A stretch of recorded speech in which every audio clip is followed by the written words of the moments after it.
कर्पूरगौरं करुणावतारं संसारसारम्। ओम शिवाय, जय माता दी। पुनः स्वागत है आप सभी का हमारे बहुत प्यारे से धनु राशि के धनु लगन के जातक। आप सभी के जीवन में हमारी स्कैनिंग विद्या में गुरु आदित्य राजयोग है। इसका बड़ा उच्च का और बड़ा शुभ का प्रभाव आप सभी के निजी जीवन में पूरे 1 महीने तक देखने को मिलेगा। और अगर बीज पकड़ लेते हो, जैसी मैं प्रार्थना करूंगा वीडियो में, तो फिर जो वैलिडिटी है 1 महीने की, ये कट जाएगी। फिर ये जीवन भर जो है लागू बना रह सकता है, लेकिन बीज आपको पकड़ना पड़ेगा। प्रार्थना मैं करूंगा। वह क्यों? क्योंकि सूर्य बाबा जो है मिथुन राशि में 15 जून से लेकर 16 जुलाई तक 1 महीने तक रहने वाले हैं। साथ ही साथ यहाँ पर ये ध्यान रखना होगा कि बृहस्पति बाबा यहाँ पहले से बैठे हुए हैं। 14 मई पे इन्होंने प्रवेश कर लिया था और 18 अक्टूबर तक यहाँ बने रहेंगे। इसके साथ में 27 दिनों का अस्तकाल भी प्रभावी बना रहेगा, 12 जून से लेकर 9 जुलाई तक। अब ये प्रश्न उठता है कि भाई ये जो राशि जो पड़ती है, मिथुन राशि पड़ती है, हमारे 7वें सेक्शन में पड़ती है। सूर्य की इतनी अधिक जो ताप है, इतनी अधिक तपिश है, बृहस्पति बाबा उससे कैसे बच पाएंगे? ये सेक्शन कैसे बच पाएगा उस तपिश के कारण? क्योंकि सूर्य जब बैठते हैं उस सेक्शन को जलाते हैं, बर्न करते हैं। और साथ ही साथ 27 दिनों का अस्तकाल है। तो ये राजयोग ठीक है, दोनों ग्रह एक साथ बैठ के गुरु आदित्य राजयोग बन गया, लेकिन ये फलित कैसे हो पाएगा? लॉजिकल एक्सप्लेनेशन क्या है इसके पीछे? देखिए, उसकी एक ही आंसर है उसके लिए। गुरु बाबा सामान्य अवस्था में, गोचरीय अवस्था में अपनी चाल में नहीं हैं, वह अतिचारी चाल में हैं। बहुत तेज़ स्पीड से मूव कर रहे हैं, फास्ट फॉरवर्ड मूवमेंट है इनकी।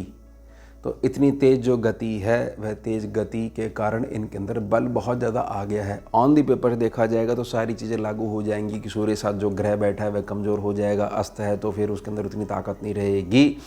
लेकिन प्रैक्टिकल फील्ड में वे बहुत शुभ प्रभाव देंगे। अब सूर्य और गुरु की अहमियत क्या है? धनु राशि के जातक इसको एक उदाहरण से समझिए। एक राज्य है, उसमें जो प्रजा है वह है धनु राशि का जातक, धनु लगन का जातक। अब प्रजा कब प्रोग्रेस करेगी? प्रजा तब प्रोग्रेस करेगी जब राजा जो है बहुत अच्छा होगा। अब राजा आपका बहुत अच्छा है, वह बहुत कुछ करना चाहता है, लेकिन उसको दिशा निर्देश देने के लिए पक्ष धर्म में उसके नहीं है वहाँ का गुरु, यह है ही नहीं गुरु। तो वह करना तो चाहता है, बहुत कुछ करने का सामर्थ्य है, भावना बड़ी शुद्ध है, जनता को बच्चे की तरह देखता है, अपने घर के मेंबर की तरह देखता है, किसी प्रकार की कोई भी कमी नहीं है, लेकिन जो निर्देश आने हैं गुरु से वह है ही नहीं। तो क्या हुआ? जनता पीड़ित बनी रहेगी, कुछ ना कुछ कमी रह जाएगी। साथ ही साथ दूसरा केस समझिए, गुरुदेव हैं, गुरुदेव सारी चीज़ें अच्छी हैं, बहुत कल्याण चाहते हैं, हर प्रकार से महादेव के चरणों में हमेशा प्रार्थना करते हैं, लेकिन उनके पास जो दिशा निर्देश हैं, जो ऑर्डर्स हैं, वह उनको लागू करवाने के लिए राजा की तरफ जब देखते हैं तो वो राजा उस प्रकार की कैपेबिलिटी का है ही नहीं है, राजा ही नहीं है। यानी कि दोनों अवस्था में गुरु और जो राजा है उस प्रदेश का, उस देश का, उसके बीच में जो गैप बना हुआ है, उसके कारण जो धनु राशि, धनु लगन की जो प्रजा है वह पीड़ित बनी हुई है। ये होगी लॉजिकल एक्सप्लेनेशन बड़े सरल एग्जाम्पल से। तो अब ये दोनों साथ में आ गए हैं। बृहस्पति अतिचारी चाल के कारण तपिश से भी बचे रहेंगे, अस्प्रभाव में भी अपना काम करते रहेंगे। तो हमारे को 4 प्रमुख क्षेत्रों में बहुत बड़े बड़े लाभ देखने को मिलेंगे। सबसे पहले समझिए, विवाह के क्षेत्र में जो बहुत लंबे समय से निराशा देख रहे हैं, जब 7.5 का काल चला था तो उस समय भी निराशा देखी। उसके पश्चात जो 2.5 वर्ष जो निकले जिसमें कुछ नहीं था, वहाँ भी निराशा देखी। और अब जो है ज्ञान आधार पे जो है वो ढैया भी लागू हो गई है।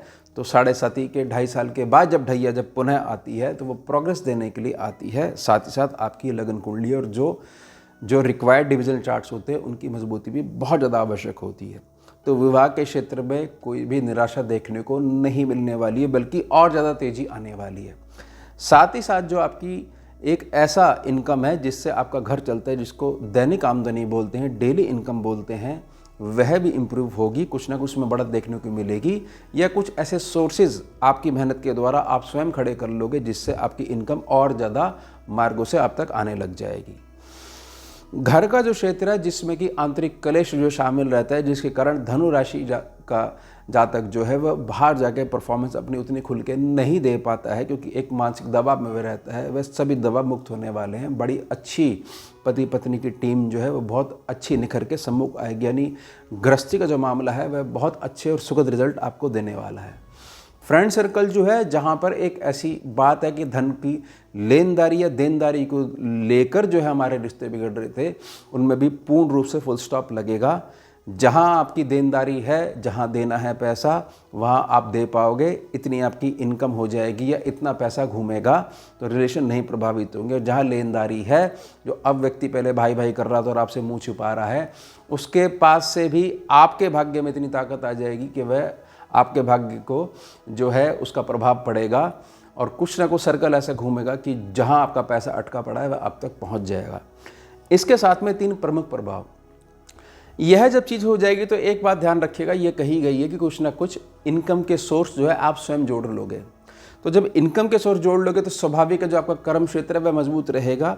साथ ही साथ आप इस बात को समझोगे कि बहुत लंबे समय से धनु राशि का जातक जो है, जो गुड फेथ में बहुत जगह पैसा इन्वेस्टमेंट करके, ये ऐसा समझ लीजिए सीधी भाषा में कहते हैं कि ओवर ट्रेडिंग का शिकार होकर ये खरीद फरोख्त में जो है उसमें बहुत सारा धन जो अपना अटका चुका है, तो अब फाइनली एक सिस्टम जो उसके पास आएगा, उस सिस्टम में कुछ वो समय अपना इन्वेस्टमेंट करेगा समय की, वहाँ से बेसिक नॉलेज लेगा, जल्दबाजी नहीं करेगा और पेशेंस के साथ अपने सर्व लाभ सेक्शन को एक्टिवेट कर लेगा, तो जीवन के हर क्षेत्र में उसको लाभ देखने को मिलेगा। ऐसा बीज इस 1 महीने में पड़ जाएगा। इसलिए बोला गया कि 16 जुलाई के बाद भी असर बना रहेगा।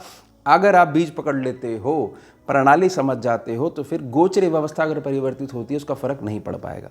साथ ही साथ धनु राशि का जातक जो है इस बात को बहुत अच्छे से समझ चुका है कि मेरे पास पिछले 11 साल का रिकॉर्ड है। 7.5 को भी मिला लो जो पिछले वर्षों में गई, तो 11 साल के रिकॉर्ड में मेरे पास एक प्लानिंग है, मेरी रीति और नीतियां हैं। अब मैं समझ चुका हूं कि इसमें कहाँ कहाँ जो है लूप होल्स और कहाँ कहाँ जो है गड्ढे जो हैं, जिसके कारण मेरी जो प्रोग्रेस अभी तक प्रभावित होती आई है। और अब मैं अपना संकल्प शक्ति इस हिसाब से धारण करूंगा, ये सारे बदलाव जो हैं केवल शुभ अवस्था में ही मेरे पास आएंगे।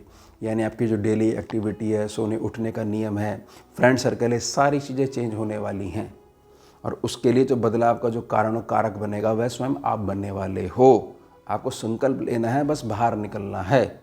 आपकी जो प्लानिंग जैसी चेंज होगी ना, तो आप देखिएगा रिजल्ट्स आपके पक्ष में आने लग गए हैं। कुछ नीतियां हैं उनको अब आपको त्यागना ही पड़ेगा। साथ ही साथ समझिएगा कि धनु राशि का जातक जो है, जो बहुत अधिक पीड़ित इस भावना से है कि मैंने भाई समझ के गले लगाया और उसने मेरे को केवल और केवल धोखा दिया, हर प्रकार से मुझे पीड़ित बना कर रखा हुआ है। अब अगर मैं इस प्रकार की भावना लेके कहीं भी जाता हूँ तो कहीं भी मुझे किसी प्रकार का सपोर्ट नहीं मिलता है। मैंने पहले ही कहा है कि जहाँ पर 7वीं दृष्टि पड़ रही है इस कुंडली में, वह देखिएगा वह पूरा का पूरा आपकी मानसिक प्रणाली है, वह सारी की सारी चेंज होने वाली है। अलग प्रकार की बुद्धि का जो प्राकट्य है, बल का प्राकट्य है, वह सम्मुख आने वाला है। तो जो आपकी यात्राएं हैं वह विद पर्पज़ होने वाली हैं। अब आपके पास किसी भी व्यक्ति के लिए कोई भी क्षण फालतू नहीं है। अपने आप में लगे रहोगे, अपने काम में लगे रहोगे और उससे कोई भी शक्ति अब आपको बाहर नहीं निकाल सकती है। ध्यान रखिएगा, इस बात को समझिएगा कि नियम ये कहता है कि 7.5 काल में जो भी परेशानी आती है उसके बाद, जब भी 2.5 साल के बाद जो ढैया आती है, वह हमेशा आपको आपकी पुरानी गलतियों का जो चार्ट है उसको इंगित करवाते हुए आपको प्रोग्रेस देने के लिए आती है। इस बात को आपको पकड़ के रखना पड़ेगा। निजी प्रार्थना यह रहेगी, ये गुरु आदित्य राजयोग है, यह बदलाव देगा ही देगा, लेकिन वह बदलाव में जो कारण है और कारक है वह स्वयं मैं ही बनूंगा। मैं इंतज़ार अब नहीं करूंगा कि बाहर से मदद आएगी, वह मेरी मदद करने के लिए मैं स्वयं ही खड़ा होऊंगा। है ना, कि मैं किसी को ढूंढ रहा हूँ को मेरा हाथ पकड़े बाहर निकाले, नहीं, मैं स्वयं का ही हाथ पकड़ के स्वयं को ही अब उबारूंगा, बाहर निकालूंगा। यह है गुरु आदित्य राजयोग। ध्यान रखिएगा, 7वां सेक्शन, पहला सेक्शन, तीसरा सेक्शन और सर्वलाभ सेक्शन आपके पक्ष में आने वाले हैं। जो भी चीज़ बदलाव होने वाली है वह जो आपके सोचने समझने का और काम करने का तरीका, आपकी प्रणाली है, और पूर्व में जो गलतियां कर चुके हो उस पर फुल्ली क्रॉस लगने वाला है। और एक नई धनु राशि का जातक जो है, धनु लग्न का जातक, उसकी नई पर्सनैलिटी सम्मुख आने वाली है, क्योंकि बहुत पीछे दबा दी गई थी या दब चुकी थी।